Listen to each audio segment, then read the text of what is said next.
Woodside High, where Emily is slated to go next year, looks like a private boarding school. And Newsweek ranked it in the top 6% of American high schools. But Emily and her family want to go somewhere else. Summit Prep is located in an industrial neighborhood. It doesn't have the fancy facilities of Woodside. It doesn't even have a gymnasium. But over 400 families are entering the lottery here and hoping for a spot because of something else it doesn't have. They all take the same courses through their 4 years, which means we don't have tracking. So we don't track the students. So the school over there tracks, and you don't. Why? Because we think every kid should be able to get to the highest level of curriculum, so we want to hold them all to the same high standard. Emily's probably not going to drop out, and it's very unlikely she'll go to prison. But her test scores are low, which means the stakes for her next year are high. Many families and their children are unaware that their academic future will be decided by a school official who will place them on a track.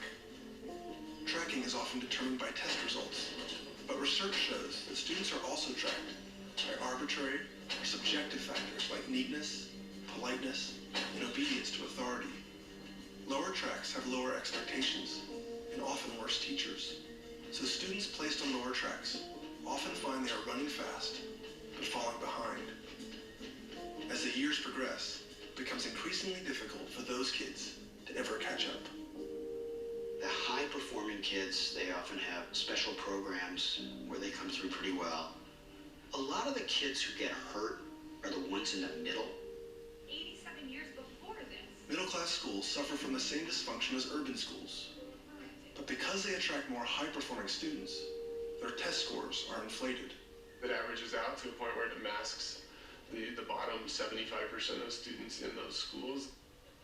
The California State University system is designed to accept the top 1/3 of high school graduates, but most are not prepared. They have to remediate 50 to 60% of all incoming freshmen before they can take college-level classes. Look at Woodside High School. Out of 100 ninth graders, 62 will graduate, and only 32 will be prepared for a 4-year college. But at Summit Prep, out of 100 students, 96 will graduate, and all of them will be ready for a 4-year college. To LA, we'll go to LA, then we'll go. Emily and her family have signed up for the Summit Lottery. The computer just randomizes the numbers in an order. So say 54A is like the 99th student to get into Summit, then they have a list of all the numbers who aren't going to get in but who are on the waiting list. Was it 300 or 400? 500. For 100 spots. 500. Well, we'll see. Yeah.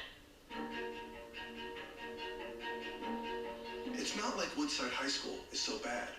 Many families would be happy to send their kids there. In fact, Woodside is doing the job it was designed for 50 years ago. The system of tracking fit the demands of the time. Only 20% of high school graduates were even expected to go to college. They would become doctors, lawyers, and CEOs. The next 20% were meant to go straight into skilled jobs, like accountants, managers, and bureaucrats. And the bottom 60% would become workers, like farmers and factory workers. There were jobs for everyone in the booming post-war economy, and schools like Woodside did their part to supply a useful workforce. The problem is, our schools haven't changed, but the world around them has. Nowadays, you don't go to college, you're kind of screwed in America, you know? And America's kind of screwed. At the end of 2009, the unemployment rate was almost 10%, but the high-tech industry could not find enough qualified people to fill their jobs. Instead, they had to go halfway around the world to recruit the engineers and programmers they needed.